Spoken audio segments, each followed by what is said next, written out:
नमस्कार, तहलका डिजिटल का खास प्रोग्राम तहलका योद्धा देख रहे हैं आप और मैं हूं आपके साथ नैना। चलिए रुक करते हैं बड़ी खबरों का।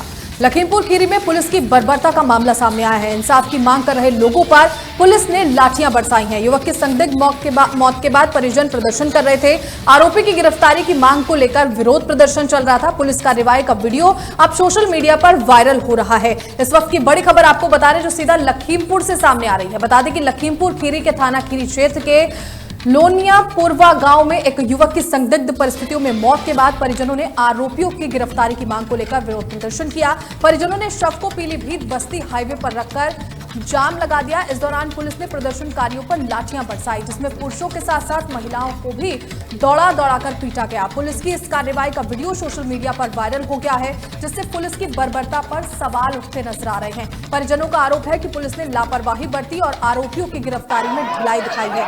इसी घटना के बाद पुलिस प्रशासन में हड़कंप मच गया है और मामले की जांच शुरू कर दी गई है। इस वक्त तस्वीरें आप देख सकते हैं, तस्वीरें इस वक्त हम आपको दिखा रहे हैं। बता दें कि लखीमपुर खीरी से ये मामला सामने आया है। पुलिस की बर्बरता का ये वीडियो आप इस वक्त अपनी स्क्रीन पर देख सकते हैं। इसी खबर पर ज्यादा जानकारी लेंगे। ये तस्वीरें इस वक्त हम आपको दिखा रहे हैं और ये बड़ी खबर बता रहे हैं जो सीधा लखीमपुर से सामने आई है। और इसी खबर पर ज्यादा जानकारी के लिए हमारे साथ जुड़े हैं हमारे संवाददाता अशरफ।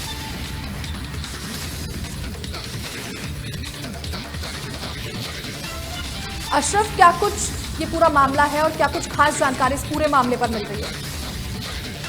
बताना चाहूँगा ये थाना खीरी का गाँव है लोनियापुरवा।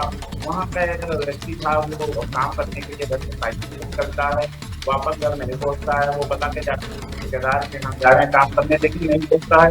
उसके बाद में वो छोटी अवस्था में खेत में पाया जाता है। उसके बाद में नकाहा को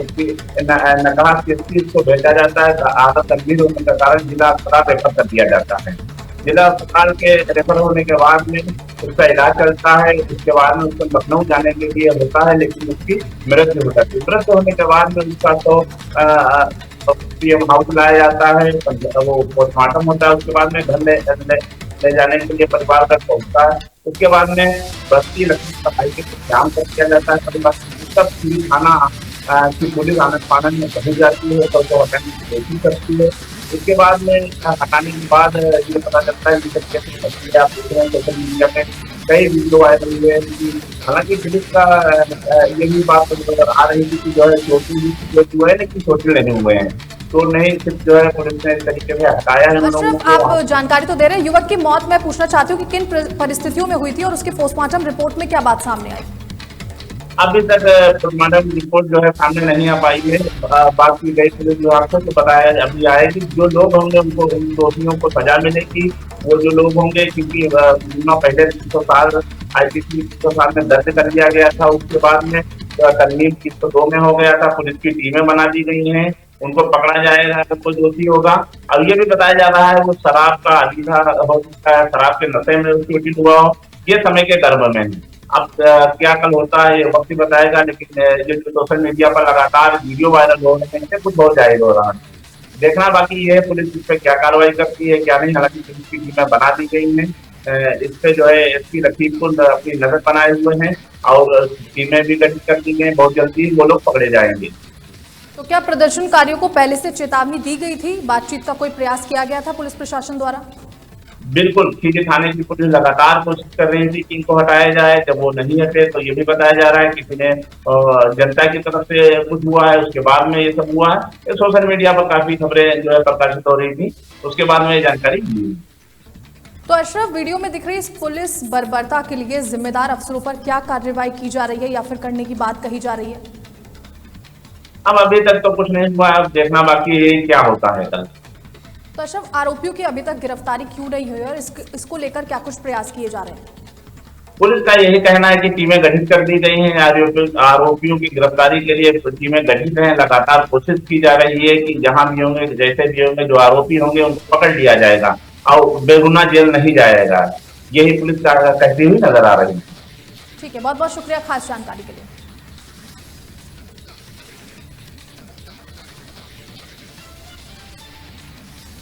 चले रुक करते हैं अगली बड़ी खबर का। दिनेशपुर में जल निकासी की समस्या से व्यापारी परेशान है। स्थानीय लोगों ने कई बार प्रशासन से इसकी शिकायत की। नेशनल हाईवे के किनारे नाली बंद हो जाने से पानी जमा हुआ है। प्रशासन की ओर से केवल औपचारिकता निभाई जा रही है। नाराज व्यापारियों ने प्रशासन के खिलाफ नारेबाजी की है। इस वक्त की बड़ी खबर आपको बता रहे जो सीधा दिनेशपुर से सामने आ रही है।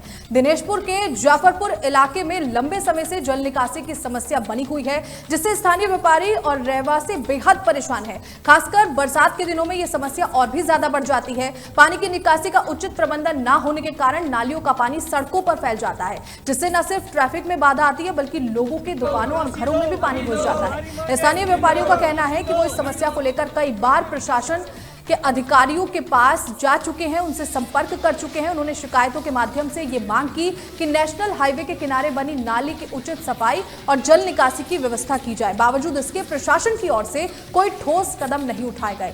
लोगों का आरोप है कि प्रशासनिक अधिकारी केवल दिखावे के लिए आते हैं, निरीक्षण करते हैं, लेकिन उसके बाद कोई कार्रवाई नहीं की जाती है। कई बार सिर्फ कागजों पर काम दिखाकर मामला खत्म कर दिया जाता है। इससे लोगों में गहरा असंतोष है। स्थिति से तंग आकर हाल ही में व्यापारियों और स्थानीय निवासियों ने मिलकर विरोध प्रदर्शन किया, जिसकी तस्वीरें इस वक्त हम आपको दिखा रहे हैं, और प्रशासन के खिलाफ जोरदार नारेबाजी की। प्रदर्शनकारियों की मांग है कि जल निकासी की समस्या का स्थायी समाधान जल्द से जल्द किया जाए। तो इस वक्त तस्वीरें आप देख सकते हैं, ये तस्वीरें दिनेशपुर से सामने आई है। जिस वक्त तस्वीरें हम आपको आपकी स्क्रीन पर दिखा रहे हैं, आप देख सकते हैं कि कैसी स्थिति इस वक्त दिनेशपुर में बनी हुई है, जिसकी वजह से व्यापारियों और स्थानीय लोगों में काफी ज्यादा आक्रोश भरा हुआ है।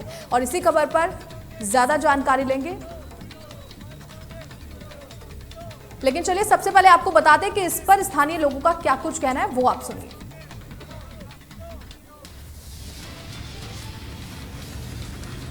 कहाँ टूट हो रही है? बीच में इन लोगों ने इस समस्या को मेरे सिर पे टाल रखा था कि आगे सरदार जी की बिल्डिंग है वो खोदने नहीं देते। तो बीच में एनएच वाले मेरे पास आए, मैंने कहा आपका स्वागत है, आप आइए, खोदिए, नाला बनाइए। तो उसके बाद आश्वासन दिया, फिर आए नहीं। फिर मैंने खुद फ़ोन किया 2 बार, फिर वो आए तो फिर वो मेजरमेंट देके चले गए कि यहाँ पे हम खोदेंगे। तो मैंने कहा ठीक है, आप आइए, स्वागत है आपका। लेकिन खोदते भी नहीं है, आते भी नहीं है, बनाते भी नहीं है, बस बातें बनाते हैं। ये स्थिति बनता है 2-2 फुट पानी यहाँ रुक जाता है और सारा दुकानदारी सबका खराब हो रहा है यहाँ पे, और निकासी का कोई व्यवस्था नहीं है। गांव का पानी, कॉलोनी का, फैक्ट्री का, सब निकासी यहीं से चालू होता है। ये है कि यहाँ पे जो काफी टाइम से नाला बना हुआ था वो एनएच के द्वारा तोड़ दिया गया था। उसके बाद एनएच वाले भी बहुत बार आए हैं, लेकिन इसकी समस्या का हल कभी नहीं हुआ। हमने विधायक जी से भी बोला, विधायक जी भी 3 साल पहले आए थे, उन्होंने देखा, आश्वासन दिया कि हम करवा देंगे, बट आज तक वो भी नहीं आए, कोई सुनता नहीं है। अभी लास्ट हफ्ते भी आए थे, हमने फोन भी किया था, वो कह रहा अभी मेरे पास टाइम नहीं है, कोई कुछ करने को राजी नहीं है। आप देख सकते हैं, दिखा भी सकते हैं आप कैसे पानी भरा हुआ है। एक ग्राहक तो चढ़ता नहीं है, तो कैसे दुकानदारी करेंगे? सब भाग जाते हैं, कोई सुनता ही नहीं है। एनएच वाले आते हैं, वो चले जाते हैं, मंत्री जी आते हैं, वो चले जाते हैं। तो स्थानीय लोगों का क्या कुछ कहना था, ये आपने अच्छी तरह से सुना। और इसी पर ज्यादा जानकारी के लिए हमारे साथ जुड़े हमारे संवाददाता अजय, चलिए जानते हैं क्या कुछ खास जानकारी इस पूरी खबर पर मिल रही है। अजय, क्या कुछ खास जानकारी इस पूरी खबर पर है, और जाफरपुर क्षेत्र में देखिए जो ये समस्या बनी हुई, इसको लेकर अब तक कार्रवाई क्यों नहीं की गई है? जी नैना, देखिए मैं आपको बताना चाहूँगा कि ये जो समस्या है वहाँ के लोगों की, वो उन्होंने बताया कि 2019 से ये प्रकरण जो है लगातार सामने आ रहा है, लेकिन वहाँ के जो ग्रामीण हैं और वहाँ के जो व्यापारी हैं, उन्होंने तमाम जो है शिकायतें प्रशासन और आलाधिकारियों को की है, जिसके बाद जो है उसका निस्तारण नहीं हो पा रहा है। कहीं ना कहीं प्रशासन की बहुत बड़ी चूक है, लापरवाही है, जिसके चलते जो है ये जो व्यापारी हैं, जो लोग हैं, उनको काफी दिक्कतों का सामना करना पड़ रहा है। एक तरफ बता दें कि व्यापारी परेशान है, लगातार शिकायतें कर रहे हैं। हालांकि उन्होंने अभी बीच में मुख्यमंत्री हेल्पलाइन 1905 में भी शिकायत दर्ज करने के बाद भी अब तक जो है उसका निस्तारण नहीं हो पाया। उनका ये कहना है कि हम शिकायत करते हैं, अधिकारी आते हैं, लेकिन गड्ढा खोद करके चले जाते हैं, वैकल्पिक रूप से व्यवस्था करके चले जाते हैं, लेकिन जो निकासी है उसके लिए कोई ठोस व्यवस्था नहीं की है। जी नैना, इस क्षेत्र का कोई स्थायी ड्रेनेज प्लान प्रशासन के पास उपलब्ध नहीं है, या फिर इतनी लापरवाही, इतनी अनियमितता क्यों दिखाई दे रही है प्रशासन की तरफ से?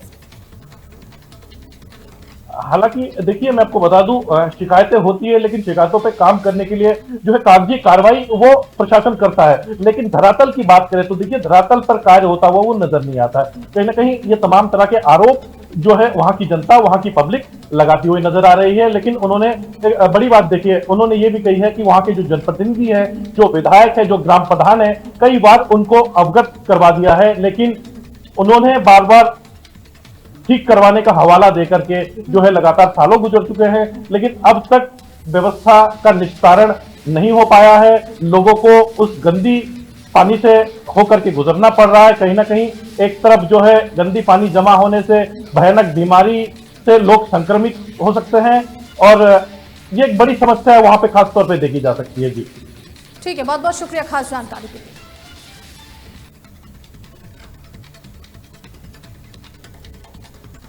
चले रुक करते हैं अगली बड़ी खबर का, जो हल्द्वानी से सामने आई है। हल्द्वानी के ओल्ड ITI क्षेत्र से एक चौंकाने वाली तस्वीर सामने आई है। बता दें कि सड़क चौड़ीकरण के नाम पर काटे गए 150 से ज्यादा पेड़ों पर अब बवाल मचता दिखाई दे रहा है। खुले, आपको बता दें कि जो गड्ढे किए गए थे वहां पर उनको भी खुला छोड़ दिया गया है।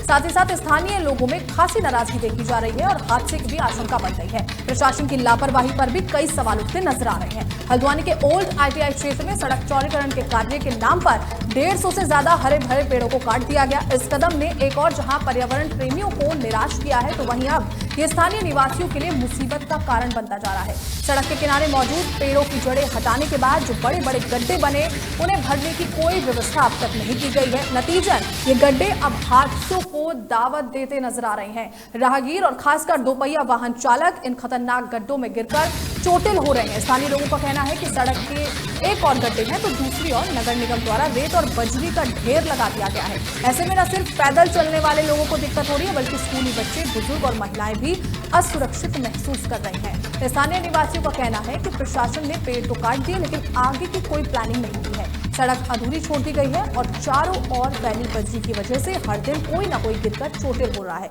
लोगों का गुस्सा फूटने लगा है और उन्होंने नगर निगम और प्रशासन से जल्द इन समस्याओं के समाधान की मांग की है।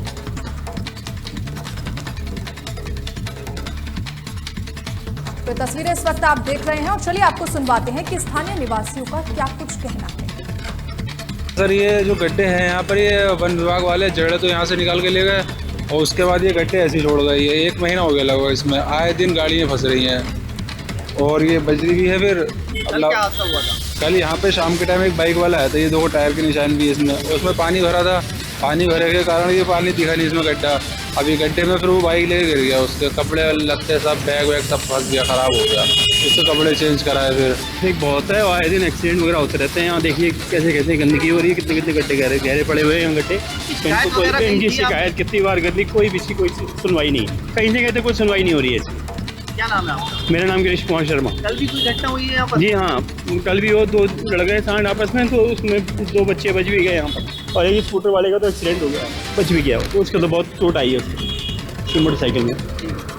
ये मंडी से 3 पानी के बीच करीब 150 से अधिक पेड़ की जड़ें जो पूर्व में रह गई थी, उनको विभाग के द्वारा उखाड़ा गया था और वन निगम के द्वारा एक कार्य किया गया। हालांकि जिस समय ये जड़ें निकाली गई उस समय भी कोशिश की गई थी कि उनको लेवल किया जाए, भरान किया जाए, लेकिन हाल के समय में क्योंकि बारिश हुई है तो कई जगह पर मिट्टी बैठ गई है और पुनः गड्ढे जो है परिलक्षित हो रहे हैं। ये प्रकरण संज्ञान में आते ही लोक निर्माण विभाग को निर्देश दिए गए हैं और आज उनके द्वारा मशीन मोबिलाइज की जा रही है और उम्मीद कर रहे हैं कि 1 से 2 दिन में इसको लेवल और ड्रेसिंग करते हुए ठीक।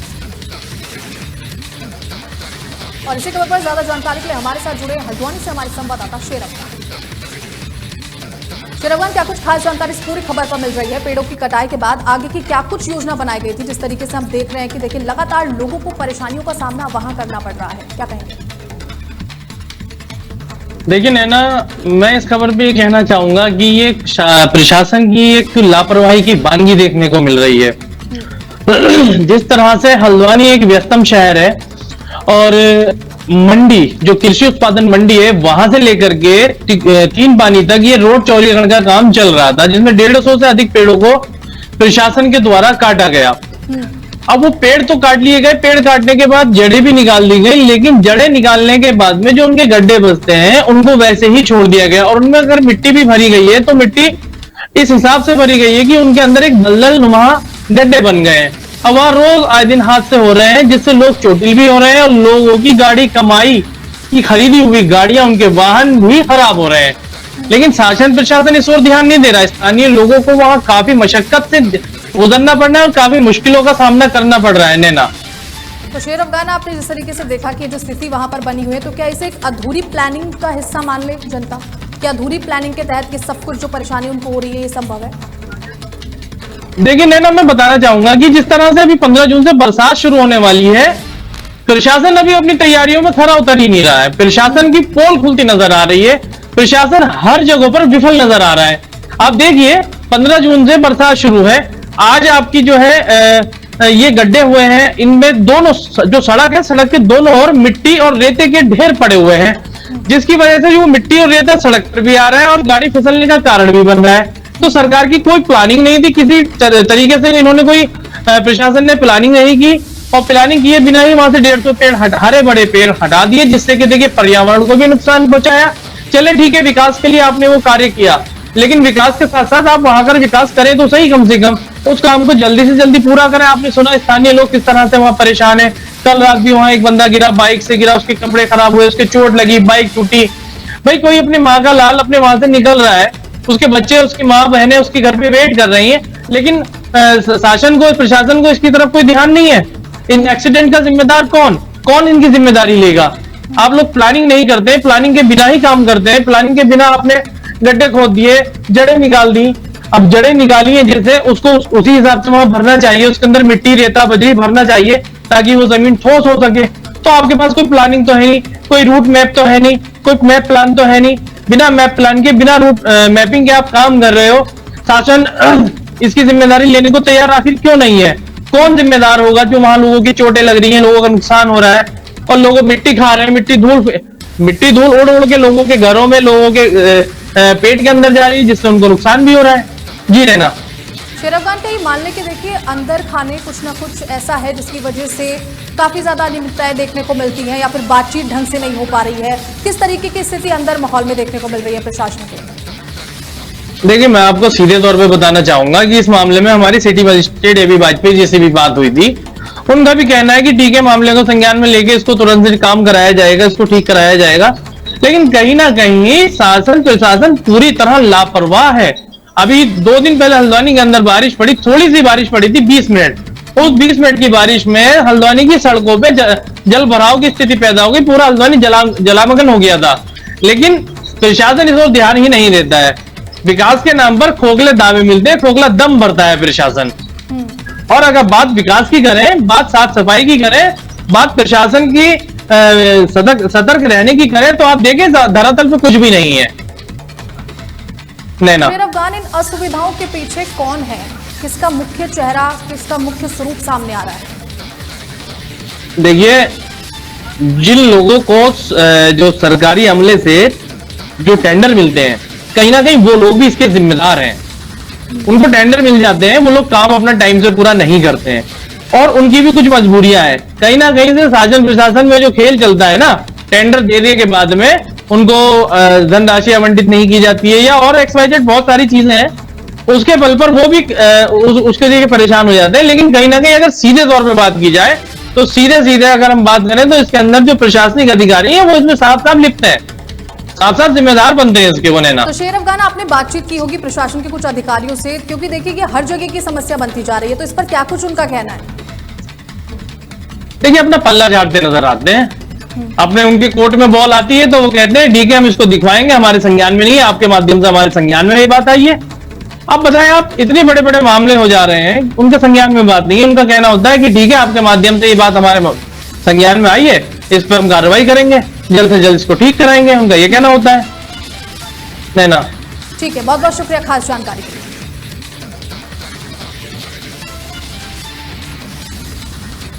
चले रुक करते हैं अगली बड़ी खबर का, जो मध्य प्रदेश से सामने आ रही है। मां पीताम्बरा की नगरी दतिया को एक नया एयरपोर्ट मिला है। प्रधानमंत्री 31 तारीख को वर्चुअल लोकार्पण इसका करने वाले हैं। 60 करोड़ की लागत से 124 एकड़ में ये एयरपोर्ट बना है। पहले चरण में भोपाल और खजुराहो के लिए उड़ानें यहां से शुरू होने वाली हैं। लोकार्पण की तैयारियां पूरी कर ली गई हैं। दतिया को एक नई उड़ान की सौगात दी गई है। इस वक्त की बड़ी खबर आपको बता दें जो सीधा मध्य प्रदेश के दतिया से सामने आ रही है। बता दें कि मध्य प्रदेश के दतिया जिले को अब एक बड़ी सौगात मिली है। मां पीताम्बरा की नगरी दतिया में नया हवाई अड्डा बनकर तैयार हो गया है, जिसका 31 मई 2025 को प्रधानमंत्री नरेंद्र मोदी वर्चुअल माध्यम से लोकार्पण करेंगे। यह हवाई अड्डा क्षेत्रीय कनेक्टिविटी बढ़ाने और दतिया के विकास में मील का पत्थर साबित होगा। लगभग 60 करोड़ रुपए की लागत से 124 एकड़ भूमि पर बना ये हवाई अड्डा आधुनिक सुविधाओं से लैस है, जिससे क्षेत्रीय हवाई संपर्क को बढ़ावा मिलेगा। प्रारंभिक चरण में दतिया एयरपोर्ट से भोपाल और खजुराहो के लिए हवाई उड़ानें शुरू की जाएंगी। इससे न सिर्फ व्यापारियों और आम नागरिकों को सुविधा मिलेगी, बल्कि दतिया क्षेत्र में पर्यटन भी बढ़ जाएगा। खासतौर पर खजुराहो जैसे विश्व प्रसिद्ध पर्यटन स्थल से दतिया का कनेक्शन मजबूत होता इससे कहीं ना कहीं दिखाई दे रहा है। तो इस वक्त की बड़ी खबर आपको बता रहे जो सीधा मध्य प्रदेश से सामने आई है। और इसी खबर पर ज्यादा जानकारी के लिए हमारे साथ जुड़े हमारे संवाददाता लोकेश। लोकेश, क्या कुछ खास जानकारी इस पूरी खबर पर मिल रही है? जी बिल्कुल नैना, आपको बताते चले कि जिस तरीके से अगर हम दतिया की बात करें, समूचे बुंदेलखंड अंचल की बात करें, तो अंतर्राष्ट्रीय स्तर पर अगर देखा जाए तो भोपाल में और इंदौर में है अंतर्राष्ट्रीय हवाई अड्डे थे, और हम बात करें मध्य प्रदेश में तो हवाई अड्डे थे। और बात करें दतिया की तो दतिया जो है मध्य प्रदेश में 8वां सार्वजनिक हवाई अड्डा हुआ, और जिसकी जो है 31 तारीख को भोपाल से माननीय प्रधानमंत्री जो है इसका जो है वर्चुअल के माध्यम से लोकार्पण करेंगे। नैना, यहाँ आपको बताते चले कि 60 करोड़ की लागत से जो है दतिया हवाई अड्डा निर्मित हुआ है और 124 एकड़ में बना हुआ है। काफी विस्तृत हवाई अड्डा में भी हवाई अड्डे पर ही खड़ा हुआ है, क्योंकि सुरक्षा के कारणों से अंदर जाने की भी अनुमति नहीं है। लेकिन हम आपको बताना चाहेंगे कि बुंदेलखंड अंचल में हवाई अड्डे को लेकर देखा है तो झांसी, दतिया, शिवपुरी और भिंड, ये 3 जिलों को कहीं ना कहीं यहाँ से हवाई सेवा मिलेगी। काफी देखा जाए तो बड़ी सौगात जो है प्रधानमंत्री के माध्यम से मिलेगी। जी नैना। लोकेश, 31 मई 2025 को प्रधानमंत्री नरेंद्र मोदी वर्चुअल माध्यम से इसका लोकार्पण करने वाले हैं, तो क्या खास तैयारी इसको लेकर की जा रही है? जी बिल्कुल, जैसी अभी जानकारी है, मैं हवाई अड्डे आया हूं तो मैंने यहाँ देखा कि सुरक्षा की जो सुरक्षा यहाँ पर है, किस तरीके से आगमन और निर्गमन द्वार बनाएंगे, वहाँ किस तरीके से सुरक्षा के इंतजाम होंगे, साथ ही सीसीटीवी कैमरे से इसे लैस किया जा रहा है। आज तक अस्पताल भी जो है उद्घाटन के दिन जो है वर्चुअल के दिन यहाँ रखा गया है। तमाम जो तैयारियां है जो एयरपोर्ट विभाग की उसके द्वारा यहाँ एयरपोर्ट पर चलना। तो लोकेश, सुरक्षा व्यवस्था को लेकर क्या कुछ पुख्ता इंतजाम किए गए हैं वहां पर? जी बिल्कुल, जैसी जानकारी है कि जो भोपाल अंतर्राष्ट्रीय हवाई अड्डा है वहां से सुरक्षा एजेंसियां यहाँ आई हुई हैं, जो टेक्नोलॉजी है, विभिन्न तरीके के कैमरे हैं, अलार्म है, तमाम जो चीजें हैं वहां भी यहाँ पर लगाई जा रही हैं और चाक चौबंद व्यवस्था जो है। और साथ ही यहाँ बात करें एक दतिया पुलिस के साथ अगर देखा जाए तो एक यहाँ पर प्रैक्टिस भी हुई है, किस तरीके से आपात स्थिति में यहाँ जब आपात स्थिति होगी किसी तरह की तो किस तरीके से यहाँ निपटा जाए। तमाम जो तैयारियां हैं वो निश्चित तौर पर इस हवाई अड्डे को लेकर की जा रही हैं। आपको बताते चले कि मां पीताम्बरा की ये नगरी है, देश दुनिया से तमाम भक्तगण श्रद्धालु यहाँ आते हैं और कहीं ना कहीं निश्चित तौर पर अगर देखा जाए तो इस हवाई अड्डे से देखा जाए तो यहाँ का जो पर्यटन है वो कहीं ना कहीं बढ़ावा की ओर होगा। जी नैना। लोकेश, इसमें रोजगार को बढ़ावा मिलने की बात जो है वो कहते नजर आ रहे हैं सभी, तो रोजगार को किस तरीके से बढ़ावा मिलने वाला है और इसको लेकर क्या कुछ खास तैयारी की जा रही है कि वहां के युवाओं को रोजगार मिल सके? जी बिल्कुल नैना, जैसा कि आपको बताते चले अगर रोजगार की दृष्टि से देखें, अगर हम प्राइवेट रोजगार की दृष्टि से देखें तो आपको बताना चाहेंगे ये जो रास्ता है लगभग दतिया से 16 किलोमीटर की दूरी के बीच में देखा जाए तो लगभग दतिया से 4 किलोमीटर दूर वहां ये एयरपोर्ट बना हुआ है। अगर देखा जाए तो रोजगार की दृष्टि से तमाम जो दुकानें हैं, स्टॉल हैं, वो भी यहाँ पर आएंगे, तमाम होटल और रेस्टोरेंट भी बोलूँ तो निश्चित तौर पर प्राइवेट तौर पर तो रोजगार कहीं ना कहीं मिलेगा। और वहीं अगर हम एयरपोर्ट प्रबंधन की बात कर लें तो तमाम वैकेंसियां जो एयरपोर्ट प्रबंधन के अनुसार होगी वो भी निकाली जाएंगी, जिनमें तमाम लोगों को रोजगार मिलेगा। काफी अच्छा सुनहरा मौका यहाँ के युवाओं के लिए भी होगा। जी नैना। तो लोकेश, वहां पे जो स्थानीय लोग हैं उनको क्या मौका दिया जाएगा अपना रोजगार करने का? किस तरीके की जो नीति है ये बनाई जा रही है वहां पर? हालांकि इस प्रकार की जो निरंतर कथित तौर पर जानकारी आ रही है कि जो रास्ता है यहाँ रास्ते में अगर देखा जाए तो यहाँ जो स्टॉल होंगे, जो दुकान होंगी, जो होटल्स होंगे उन्हें बनाने की अनुमति शीघ्र दी जाएगी, जैसी कथित तौर पर जानकारी है। हालांकि आधिकारिक तौर पर अभी किसी प्रकार की स्पष्ट जानकारी सामने नहीं आई है, लेकिन अगर एयरपोर्ट होगा तो निश्चित तौर पर रोजगार के लिए भी लोगों को कहीं ना कहीं मौका दिया जाएगा। जी नैना। बहुत बहुत शुक्रिया लोकेश खास जानकारी के लिए।